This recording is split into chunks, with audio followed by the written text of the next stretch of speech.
Thank you very much. We want to acknowledge the leadership of all political parties that form part of the progressive forces here in Parliament.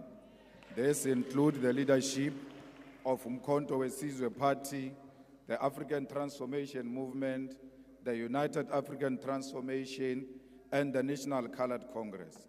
We want to salute the people of South Africa who have rejected the former liberation movement that has enjoyed political power for the last 30 years. Today, that era has come to an end. It is beyond doubt that the former liberation movement failed to turn the political power into economic power. As our forefathers in the liberation struggle in the African continent said, political power without economic power is meaningless. Mr. President, you indeed spoke like a badly wounded buffalo yesterday. You spoke like a given-up soul.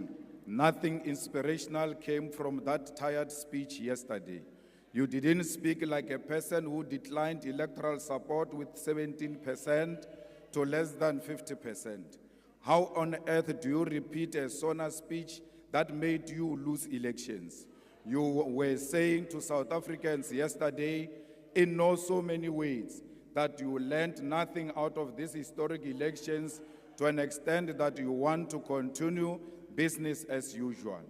We grew up being told that some of you were collaborators, but we gave you some benefits of the doubt.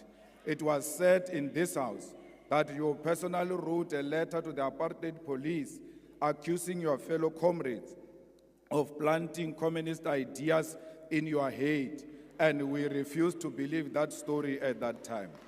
It now makes sense that despite the apartheid regime being so oppressive against all freedom fighters, you peacefully and uninterruptedly attended university and you were given your first job by the ambassadors of apartheid, capitalism, and colonialism. Without a hustle, you bought yourself a first car and a house with the assistance of the Urban Foundation, which was anchored by the Ruperts and the Oppenheimers, while your comrades were sleeping under trees in exile and languishing in jails. We asked ourselves as to how did you form a union of mine workers without being a mine worker? Can't you know?